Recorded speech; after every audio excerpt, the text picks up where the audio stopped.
신약성경 요한복음 1장 26절에서 34절까지 말씀입니다. 제가 읽도록 하겠습니다. 요한이 대답하되 나는 물로 세례를 베풀거니와 너희 가운데 너희가 알지 못하는 한 사람이 있었으니 곧 내 뒤에 오시는 그이라. 나는 그의 신발끈을 풀기도 감당하지 못하겠노라 하더라. 이 일은 요한이 세례 베풀던 곳 요단강 건너편 베다니에서 일어난 일이니라. 이튿날 요한이 예수께서 자기에게 나오심을 보고 이르되 보라, 세상 죄를 지고 가는 하나님의 어린 양이로다. 내가 전에 말하기를 내 뒤에 오는 사람이 있는데 나보다 앞선 것은 그가 나보다 먼저 계심이라 한 것이 이 사람을 가리킴이라. 나도 그를 알지 못하였으나 내가 와서 물로 세례를 베푸는 것은 그를 이스라엘에 나타내려 함이라 하니라. 요한이 또 증언하여 이르되 내가 보매 성령이 비둘기같이 하늘로부터 내려와서 그의 위에 머물렀더라. 나도 그를 알지 못하였으나 나를 보내어 물로 세례를 베풀라 하신 그이가 나에게 말씀하시되 성령이 내려서 누구 위에든지 머무는 것을 보거든 그가 곧 성령으로 세례를 베푸는 이인 줄 알라 하셨기에 내가 보고 그가 하나님의 아들이심을 증언하였노라 하니라. 아멘.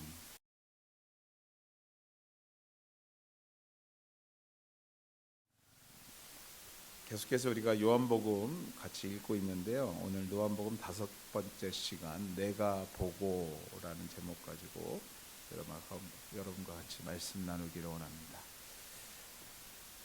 세례 요한 얘기를 지난주에 몇 주에 걸쳐서 좀 같이 나누고 있는데요. 이 세례 요한은 구약의 마지막 선지자로 생각하면 좋습니다. 구약의 마지막 선지자이자 메시아를 세상에 소개했던 사람입니다. 선지자였습니다. 31절 말씀 우리가 읽었는데 다시 한번 보면 이렇습니다. 나도 그를 알지 못하였으나 내가 와서 물로 세례를 베푸는 것은 그를 이스라엘에 나타내려 함이라. 세례 요한이 세례를 베풀었던 이유가 뭡니까? 이스라엘 사람들에게 오실 메시아를 나타내기 위해서, 죄악으로 눈이 가리워졌던 이스라엘 백성들, 우리들에게 눈을 열게 하여서 메시아 예수를 보게 하기 위해서 세례를 베풀었다, 세례의 사역을 했다라고 오늘 성경은 우리에게 말합니다. 물론 세례를 받고 물론 세례를 받고 회개하고 오실 메시아를 기다리는 사람들도 있었겠지만, 세례받고 회개하고 이제는 오실 메시아를 기다려야 되겠구나 생각하는 분도 계시겠지만, 오늘 말씀에서 보면 대다수 그렇지 않았던 것을 우리에게 말씀은 전하고 있습니다. 왜냐하면 우리가 같이 읽지는 않았지만 우리가 읽지 않은 윗부분을 좀 살펴보면요, 이런 얘기가 있어요. 많은 유대인들, 그 중에서도 제사장들과 레위인들 그리고 바리새인들이 예수를 메시아로 알아보지 못했고, 그래서 세례 요한을 향해서 자꾸 물어봅니다. 당신이 메시아가 아닙니까? 앞에서도 우리가 한 2주간 그런 얘기를 했는데, 당신이 메시아가 아닙니까? 메시아가 아니라면 왜 아닌지 설명해 달라고 계속 얘기를 합니다. 그런 걸 볼 때 그들에게 회개하고 메시아를 기다린 사람도 있었겠지만, 그들에게는 여전히 아직도 세례 요한이 혹시 메시아가 아닌가 이런 생각을 하고 있었다라는 것이죠. 이런 혼란 중에 예수가 30세에 공생애를 시작하면서, 여러분도 공생애 전에 광야에서 40일 동안 금식하시고 사탄의 시험을 이기십니다. 이기신 후에 가장 먼저 나타나는 곳이 세례 요한에게 나타나서 세례를 받게 되세요. 세례를 받게 되는데 그 모습을 본문은 이렇게 기록합니다. 26절에서 27절까지 말씀인데 이렇게 기록합니다. 요한이 대답하되 나는 물로 세례를 베풀거니와 너희 가운데 너희가 알지 못하는 한 사람이 섰으니 곧 내 뒤에 오시는 그이라. 나는 그의 신발끈 풀기도 감당하지 못하겠다. 요한복음은 이렇게 표현하고 있지만요, 마태, 마가, 누가복음에 보면 예수님이 나오시는 모습, 세례 요한과 대화하면서 세례 요한이 내가 어떻게 당신에게 세례를 베푸겠는가? 그래도 너희가 베풀라 하시는 예수님의 모습, 이런 여러 가지 이야기를 설명하고 성령이 비둘기와 같이 내리는 모습 또한도 설명하고 있습니다. 근데 오늘 본문의 말씀은 세례 받고 난 후에 세례 요한에게 많은 사람들이 세례를 받았겠죠. 그 중에 한 사람으로 서 있는 예수님을 사람들이 알아보지 못하는 것입니다. 사복음서에 보면요, 성령이 비둘기와 같이 임하였다. 뒤에도 말씀드리겠지만 예수님께서 분명히 세례 받으실 때 무언가 특별한 역사가 있었음을 계속 전하고 있습니다. 근데 사람들이 그러한 역사가 있었음에도 그 예수가 군중 가운데 있는데도 그 예수가 누군지 알아보지 못하고 있다는 거예요. 그래서 이 세례 요한이 뭐라고 그래요? 너희 가운데 있는 그분이 계시는데 너희가 지금도 알아보지 못하고 있다라고 합니다. 많은 사람들 앞에서 특별히 메시아를 확인하기 원했던 당시의 권력층, 그 앞에서 예수님이 나와 오셨는데, 세례를 받았는데, 또 그들이 메시아로 오해했던 요한도 그의 신발끈조차도 풀지 못하겠다, 신발도 들지 못하는 입장이다 라는 표현으로 오실 메시아가 바로 예수님이라고 확실하게 말하고 있었지만, 그들은 예수를, 자신들 중에 있는 예수를 알아보지 못했다라고 성경은 우리에게 전합니다. 여기서 한 가지 더 흥미진진한 부분이 있는데, 성경들을 여러 가지 대조해 보면 그렇게 역사가 있었음에도 사람들이 예수를 알아보지 못했던 것, 어떻게 보면 그들이 유대인 중에서도 제사장이었고 권력층들이었기 때문에 그래서 못 알아봤겠지 하는데, 그렇게 이해할 수도 있겠지만 그보다 한 가지 더 흥미롭게 하는 것은 요한의 고백입니다. 세례 주던 요한의 고백. 우리가 읽은 말씀은요, 하루를 지난 얘기까지 이어져요. 하루가 지난 이튿날 요한에게 오시는 예수를 보면서 요한이 이렇게 고백합니다. 세상 죄를 지고 가는 하나님의 어린 양이로다.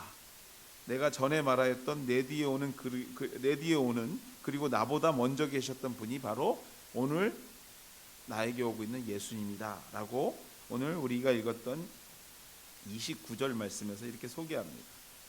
참 멋진 신앙 고백이기 때문에 사람들이 많이 외워요. 세상 죄를 지고 가는 어린 양, 이렇게 표현합니다. 그러나 제가 흥미롭다는 부분은 이 부분이 아닙니다. 그 다음 두 부분인데요, 우리가 읽었던 31절과 33절의 초반부에 있는 말씀입니다. 우리 말씀 한번 줘보시겠어요? 31절과 33절에 있는 말씀. 31절 말씀 앞부분에 뭐라고 나옵니까? 나도 그를 알지 못하였다. 33절 말씀 한번 볼까요? 33절 말씀에도 뭐라고 그래요? 나도 그를 알지 못했다.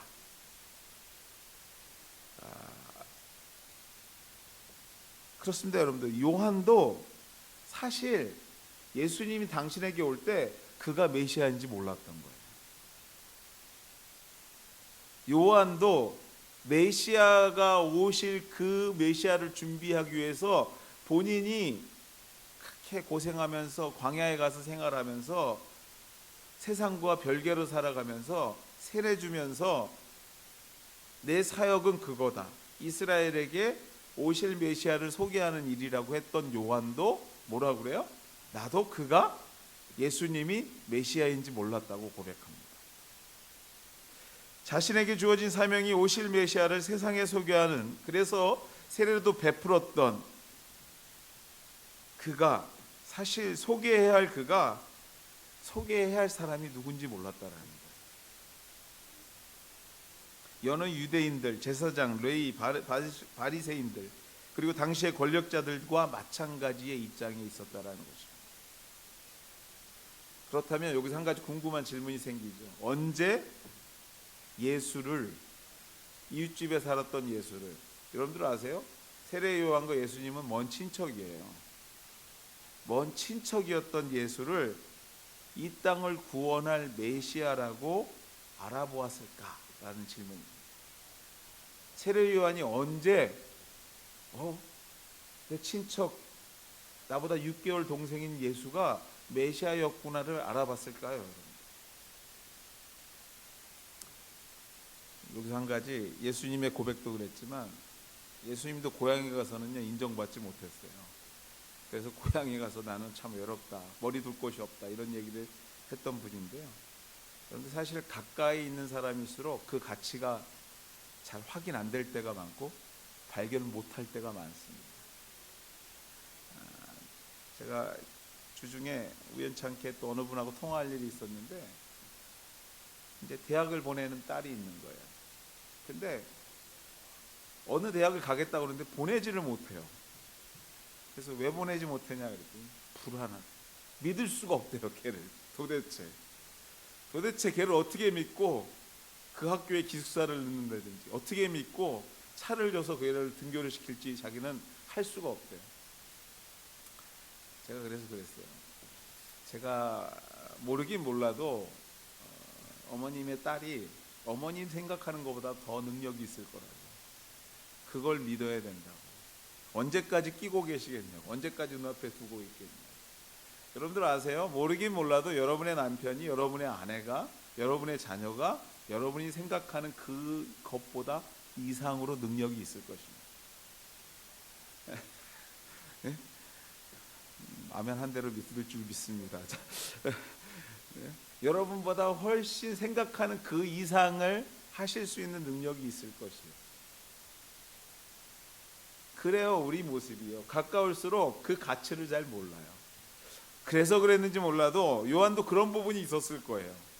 먼 친척이고 자기가 자기보다 한 6개월 동생인 예수가 과연 메시아였을까? 라는 생각에서 눈이 가려졌는지도 모르겠습니다. 우리 32절에서 34절 말씀입니다. 한번 같이 보겠는데요, 제가 읽도록 하겠습니다. 요한이 또 증언하여 이르되 내가 보매 성령이 비둘기같이 하늘로부터 내려와서 그 위에 머물렀더라. 나도 그를 알지 못하였으나 나를 보내어 물로 세례를 베풀라 하신 그이가 나에게 말씀하시되 성령이 내려서 누구 위에든지 머무는 것을 보거든 그가 곧 성령으로 세례를 베푸는 이인 줄을 알라 하셨기에 내가 보거든 그가 하나님의 아들이심을 증언하였노라 하니라. 요한이 언제 예수가 메시아였는 것을 아는가 누가 물어본다면 여러분들 어떻게 대답하셔야 돼요? 본문 말씀으로 하면요, 성령이 임하는 것을 보는 그 순간에, 성령님이 임하는 것을 보고 그때야 비로소 예수가 메시아인 것을 알았어요. 불이 탁 들어온 거예요. 아, 요셉의 큰아들 예수가 아니라 내가 그토록 기다리던, 전하던 나에게 주어진 사명이 저분을 메시아로 소개하는 거구나, 저분이 메시아인 거구나 알게 된 것입니다. 좀 더 구체적으로 말하자면 물로 세례를 주고 세상과 구별된 삶을 살고 있었지만 나와 비슷한 시기에 태어난 요한의 큰아들 예수가 내가 전하고 있는, 준비하고 있는, 그래서 이렇게 고생하고 있는 메시아인 줄 성령이 임한 것을 목격하기 전까지는 몰랐다라는 것이에요. 자신이 성령 체험하기 전까지는 몰랐다라는 거예요. 성령님께서 내 마음을 뜨겁게 감동하시기 전까지는 몰랐다라는 거예요. 앞서도 말씀드렸지만 복음서 가운데 반복해서 성령이 비둘기와 같이 임했다라는 표현을 쓰고 있습니다. 정말 비둘기같이 비둘기가 내렸는지 비둘기가 보였는지 모르긴 몰라도 그러한 현상들이 일어났을 거예요. 동일하게 쓰는 것을 보면요, 예수가 세례를 받는 순간 무언가 성령의 역사가 일어났고 그 일을 통해서 예수가 메시아인 것을 알아볼 수 있는 이적이 있었음을 우리가 성경을 통해서 우리가 보게 되고 우리가 믿어야 될 줄 믿습니다. 위의 말씀에서 주는 중요한 여러분들 교훈이 있습니다. 위에서 제가 설명한 내용들 중에서 우리가 꼭 깨닫고 마음에 간직해야 될 중요한 교훈이 있는데 이런 거예요. 여러분들 알고 있는 것 같지만 알지 못하고 있는 사람들이 있다라는 거예요. 내가 알고 있는 것 같은데 정작 들어가 보면 알지 못하는 거예요. 유대인들, 제사장들, 바리새인들 모두가 하나님을 알고 믿고 전하며 자신들이 선택된 백성이라고 자부했던 사람들이에요. 지금도 자부하고 사는 사람들입니다. 그러나 동시에 정작 알아야 할 것을 알지 못하는 사람이기도 했다라는 것이에요. 내가 하나님을 알고 성경을 알고 율법을 알고 오늘도 그 율법 가운데 산다고 했지만 정작 들어가 보니까 정말 알아야 될 것을 모르고 있다라는 거예요. 물론 세례 요한도 예외가 아니었습니다. 그의 고백을 보니 그렇습니다. 나도 그를 알지 못하였다. 사랑하는 우리 하늘가족 여러분들, 이 자리에 오신 여러분들, 우리는 어떤 신앙 공동체입니까? 알고 있는 것 같은데 정작 속으로 조금만 들어가 보면 알지 못하는 사람들이 모인 성령 공동, 우리 교회 공동체입니까? 아니, 알지 못하는 신앙인 것을 알고 본인도 알아요. 내가 뭔가 아는 것 같지만 속으로 들어가 보면은 잘 모른다는 것을 아는데 혹시 그것이 들킬까 봐 계속해서 우리가 뭔가를 아는 것처럼 믿는 것처럼 하고 살아가고 있는 공동체는 혹시 아닙니까? 요한의 말처럼 너희 가운데 너희가 알지 못하는 한 사람이 섰는데, 우리 가운데 우리가 알지 못하는 그분이 한 분 와 계시는데 그가 메시아인데 오늘도 알아보지 못하고 오늘 이 자리에 그냥 와서 예배하고 있지는 않냐라는 거예요.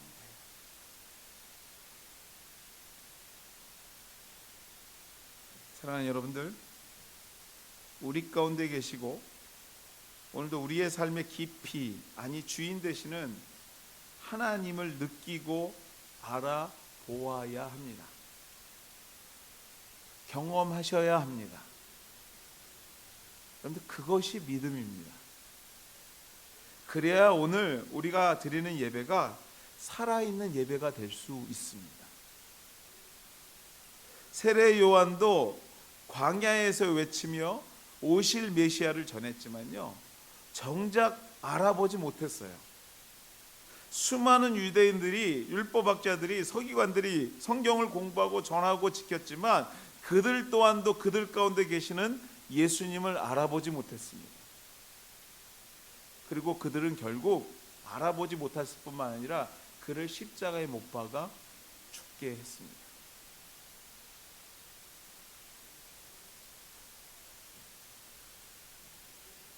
그렇다면 여러분들, 언제 요한의 눈이 예수가 주님인 것을 알았습니까? 그의 눈이 띄었습니까? 그렇습니다. 여러분들, 반복해서 얘기하지만 성령이 임할 때였습니다. 성령이 경험할 때였습니다.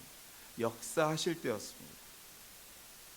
오늘 이 자리에 오신 여러분들, 예수 믿고 하나님 나라 백성이 되는 것, 하나님의 은혜요, 성령의 분명한 역사하심입니다. 그러나 그것이 다가 아닙니다.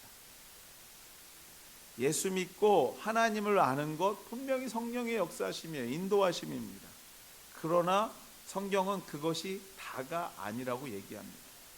만약 우리가 그것으로 그친다면요, 어찌 보면 당시의 유대인들처럼, 제사장들처럼, 서기관들처럼 알면서도 알지 못하는 자, 우리 가운데 주님이 계시는지 알아보지 못하는 신앙생활을 계속하고 있는지도 모르겠습니다. 알았지만 보지 못하는 것은, 알았지만 확신하지 못하는 것은요, 다시 한번 반복하지만 성령을 경험하지 못했기 때문에 그렇습니다. 오늘도 여러분의 삶 가운데 역사하시는 하나님을 신뢰하지 못하는 것은요, 비둘기와 같이 임하시는 성령을 우리가 만나지 못했기 때문에 그래요.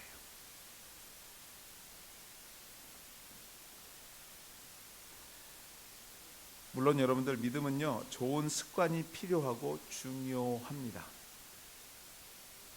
그렇지만 매주 예배를 드리는 습관, 하루를 시작하면서 말씀으로 시작하는 습관, 기도하는 습관 다 중요하지만 오늘 이 자리에 오신 여러분들, 여러분들의 마음속에 성령 체험에 대한 소망이 있으셔야 돼요. 성령 체험에 대한 소망. 성령이 비둘기와 같이 내 삶과 우리의 가정, 우리의 자녀들 가운데, 우리의 생업의 현장에 임하시는, 역사하시는 소망이, 경험을 원하는 소망이 우리 가운데서 날마다 거듭돼야 된다라는 것입니다. 그래서 알 것 같은 것으로 만족하는 것이 아니라 확인하게 되고 확신하게 되는 것을 우리가 체험해야 된다라는 것입니다. 그분이 우리의 전부라는 것을 우리가 체험해야 된다라는 것이에요. 여러분들, 사도행전 1장을 피면요, 예수님께서 지난 고난받으시고 십자가에 달리셨다 부활하시고 40일 동안 제자들과 함께 세상 사람들에게 나타내시고 승천하시는 장면을 우리에게 전하고 있습니다. 승천하시면서 남아있는 자들에게 부탁하세요. 뭐라고 부탁하시냐면은 예루살렘을 떠나지 말라고 하십니다. 예루살렘을 떠나지 말라. 언제까지? 성령이 임하실 때까지 떠나지 말라고 해요. 한번 생각해 보세요, 여러분들. 지난 3년 동안 동고동락했던 제자들이, 또 예수의 십자가의 죽음과 부활을 경험했던 사람들이 예수님을 몰랐을까요, 여러분들? 예수와 함께 많은 기적을 경험했던 그들이 하나님을 몰랐을까요? 한번 우리의 입장을 생각해 봅시다. 2000년 동안 말씀으로 우리에게 전해졌던 예수를 우리가 믿음으로 알고 믿는 사람들하고, 당시에 예수님을 실제적으로 경험했던 제자들과 사람들하고 차원이 다르겠죠, 분명히요. 그런데 예수님께서 뭐라고 그러냐면, 그럼에도 그들에게 예루살렘을 떠나지 말고 언제까지 기다리라고? 성령이 너희에게 임할 때까지, 마가의 다락방에 모인 사람들에게 성령의 충만함이 경험될 때까지 기다리라고 합니다. 이 말은 무슨 말이냐면요, 나 없는 세상, 예수님 없는 세상을 믿음으로 살아가는 데 있어서 꼭 필요한 것이 무엇이냐면 바로 성령 체험이라는 거예요. 성령이 역사하심을 우리가 체험해야지 이 험난한 세상을 제자들 너희들아 살아갈 수 있다라는 것을 예수님께서 역으로 말씀하고 있는 거예요. 성령 충만을 경험해야 된다라는 것을 오늘 말씀을 통해서 말하고 있는 것입니다. 성령 충만이 필요했던 것이에요. 예수의 제자들, 예수님과 3년을 배우고 보고 경험했지만 예수님이 잡히시고 고난받으실 때 어떻게 됐는지 아세요, 여러분들? 다 도망갔어요. 다 뿔뿔이 흩어졌습니다.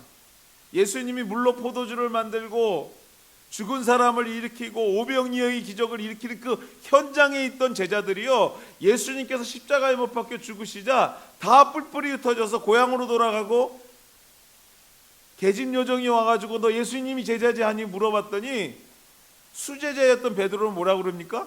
나 그런 사람 모른다고 3번이나 부인하게 됩니다. 그랬던 사람들이요, 마가의 다락방에 모여서 성령을 체험하자 그들의 인생이 완전히 뒤바뀝니다. 그들의 인생을 완전히 헌신합니다. 결국에 어떻게 됩니까? 여러분, 예수님의 제자들 다 순교했어요.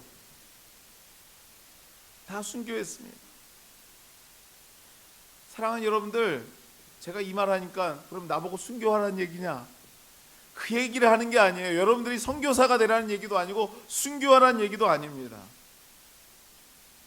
알 듯 모르듯 그냥 습관대로 했던 그 신앙이 아닌 믿음으로 행하고 나누고 경험하는, 우리의 기도로 한 영혼이 변화되고 육신이 회복되며 한 번도 경험하지 못했던 영적 깊은 세계를 우리도 한번 소망해 보자라는 거예요. 일평생 내가 믿었던 그 부모님 뒷모습만 바라보고, 그 누군가의 뒷모습만 바라보고 믿었던 신앙이 아니라 나도 한번 하나님의 그 기쁘신 뜨거운 그 역사하심을 한번 경험해 보자라는 거예요. 소망해 보자라는 거예요. 제자들도 변했듯이 우리도 변하지 않겠냐라는 거예요. 우리의 인생도 한번 하나님 앞에 한번 맡겨보자라는 것입니다.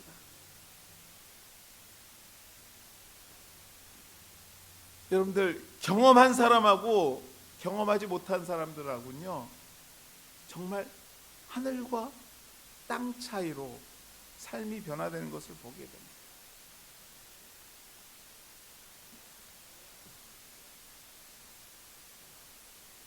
여름이 되고 이 날씨가 좋아지면요, 여러분들 다 밭에다 뭐 심기를 원하시고, 뒷마당 있는 분들 뭐 화분에다 심고 뭐 꽃도 심고 다 합니다.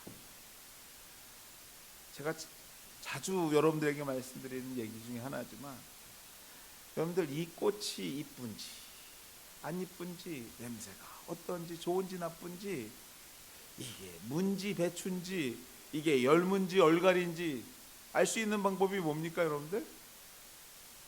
심어보는 수밖에 없어요. 여러분들, 심어보지 않고 알 수 있는 방법이 뭐예요? 물어보는 거예요, 옆 사람한테요. 아니면 책을 보는 겁니다. 근데 여러분들, 심어본 사람하고 물어본 사람하고 차이가 뭡니까? 결정적인 순간에 심어본 사람은 뭐라 그래요? 누가 뭐라 그래도 뭐라 그럽니까? 이거 얼갈이야, 까불고 있어, 뭐 이러죠 다. 근데 여러분들, 책으로 듣고 책으로 보고 옆 사람에게 물어본 사람은 어때요? 누가 큰 소리 확 치면 아닌가? 하고 주춤주춤 할 수밖에 없어요. 왜요? 경험하지 못했기 때문에, 본인이 해보지 않았기 때문에 그 일에 대해서 자신감이 없는 거예요. 내가 주의를 지키고자 모든 것을 포기하고 해본 사람들은요, 그 지킴을 통해서 주시는 하나님의 은혜를 알아요.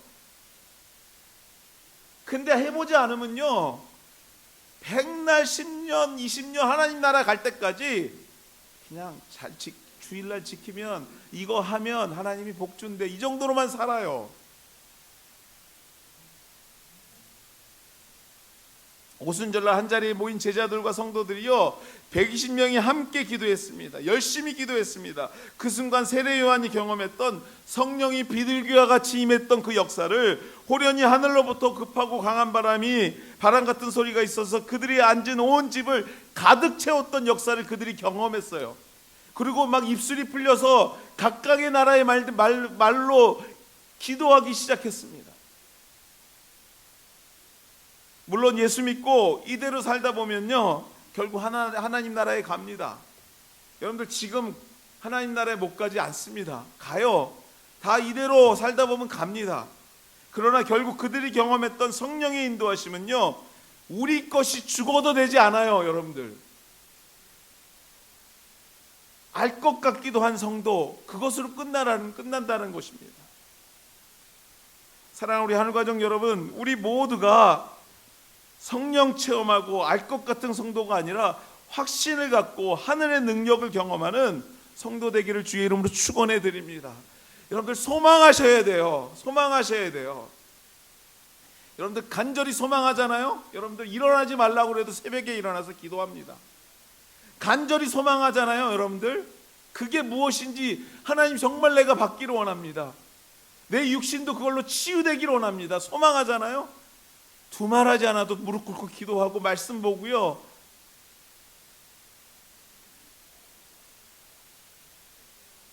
방언도 예언도 병 고치는 은사도요, 환상도 여러분들 보기를 소망하세요. 소망하셔야 돼요. 그 능력 필요합니다. 우리에게 필요합니다. 한우가족 여러분들, 매일 아침 성령 충만을, 성령의 비둘기와 같이 우리 가정과 기업 그리고 우리 자녀들에게, 우리 교회 가운데 임하시기를 소망하기를 주의 이름으로 축원합니다. 한번 여러분들 꿈꿔보세요. 소망하세요. 그거를 위해서 여러분들 매일 아침 한번 기도해 봅시다. 우리 같이 기도해 봅시다. 저도 소망해요. 하나님, 저에게 다시 한번 뜨거움을 주시옵소서. 제가 고등학교 때요, 수련회를 갔어요. 수련회 갔는데, 수련회 가면 집회하잖아요. 집회 끝나고요, 기도 시간이 됐어요. 모르겠어요. 얼마나 기도했는지 모르겠어요. 기도하는데요, 누군가 제 뒤에 와서 확 끼어앉는 느낌이 있는 거예요.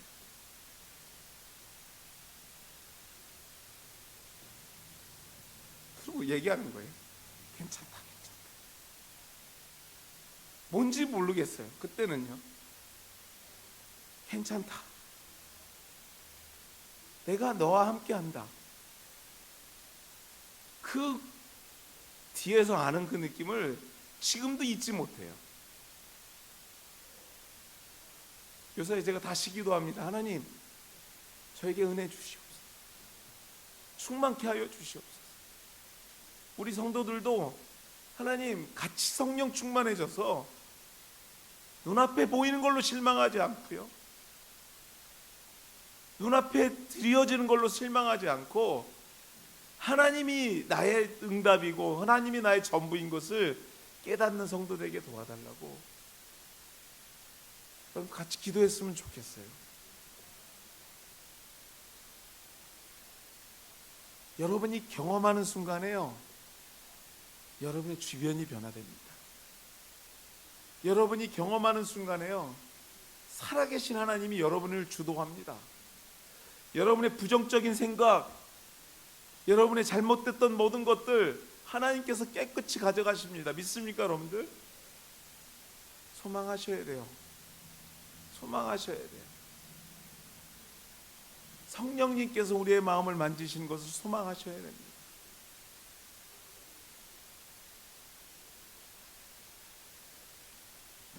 세례 요한이요, 이렇게 성령이 비둘기와 같이 임하는 것을 경험한 후에 그가 마지막으로 고백한 내용이 34절 말씀입니다. 뭐라고 그럽니까? 내가 보고 그가 하나님인 줄 알았대요. 하나님의 아들인 줄 알았대. 그제서야 여러분이 보고 믿고 예배하는 그분이 정말 여러분의 전부인 것을 알기를 원한다면 여러분들 오늘서부터 성령 충만을 위하여 비둘기와 같이 임하고 바람과 같이 임하고 내 입술이 열려서 하나님 나를 기도하게 하시는 그 성령님이 내 삶을 주관하게 도와주시옵소서. 소망하셔야 돼요. 소망하셔야 돼요. 그 순간에 여러분의 인생은 변화될 겁니다. 여러분의 생각이 변화될 겁니다. 여러분의 삶의 철학이 바뀔 겁니다. 정말 하늘의 소망을 두고요, 하루하루가 여러분의 삶 가운데서 새로운 인생으로 변화되게 될 줄 믿습니다. 그 일을 위해서 우리 같이 기도했으면 좋겠어요. 그 일을 위해서 날마다 하나님 앞에 간구했으면 좋겠습니다.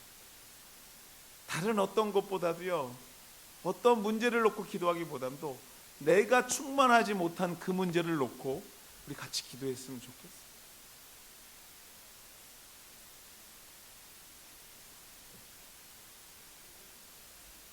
성령 충만함으로 내가 보는, 그래서 확신하는 우리 하늘교회 식구들 다 되시기를 주의 이름으로 다시 한번 소망하고 축원해 드립니다. 이 요한복음 우리가 같이 읽을 건데요, 요한복음 읽는 동안에 여러분들 요한이 경험했던, 세례 요한이 경험했던, 베드로가 예수님의 제자들이 경험했던 그 충만함이 우리 가운데 함께 임하게 되기를 주의 이름으로 소망하며 같이 기도하기를 축원해 드립니다. 같이 한번 기도하시겠습니다.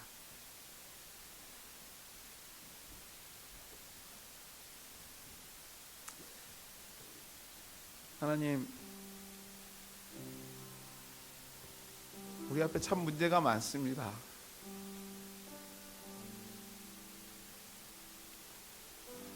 무엇을 어떻게 해야 될지, 어떤 결정을 해야 될지, 어떤 고민을 해야 될지, 하나님 날마다 우리에게 질문뿐입니다. 하나님, 이 모든 것이 내가 예수 믿는 것, 아니 충만하지 못한 것 때문에 일어나는 현상인 것을 제가 믿습니다. 깨닫습니다. 하나님, 우리에게 성령 충만케 도와주시옵소서. 성령이 비둘기와 같이 각 가정에 임하게 도와주시고 내 자신에게 임하게 도와주시고 성령의 급한 바람이 우리의 마음을 쪼개고 새롭게 하시는 역사가 우리에게 일어나게 도와주시옵소서. 같이 한번 기도하도록 하겠습니다. 같이 기도하시겠습니다. 하나님, 내가 보고 그가 하나님의 아들이심을 증언하였노라. 하나님, 우리가 보고 그가 그가 하나님의 아들인 것을, 우리가 믿는 메시아인 것을, 예수 그리스도인 것을 성령을 통해서 보게 도와 주시옵소서. 주님, 이 시간 우리 앞에 많은 문제들이 있고 많은 기도의 제목들이 있고, 하나님 오늘도 우리의 마음을 흔들어 놓는 여러 가지 일들이 있음을 우리가 고백합니다. 아버지 하나님, 충만케 하여 주시옵소서. 충만함으로 하나님 주님 앞에 서게 도와주시옵소서. 오늘도 성령의 급한 바람이 우리의 마음을 만지게 도와주시옵소서. 하나님, 비둘기와 같이 내렸던 성령 충만함이 우리 하늘교회 위에 임하게 도와주시옵소서. 하나님, 변화되게 도와주시고 그 성령의 능력으로 하나님 우리가 세상을 보게 도와주시옵소서. 예수님의 이름으로 기도드립니다. 아멘.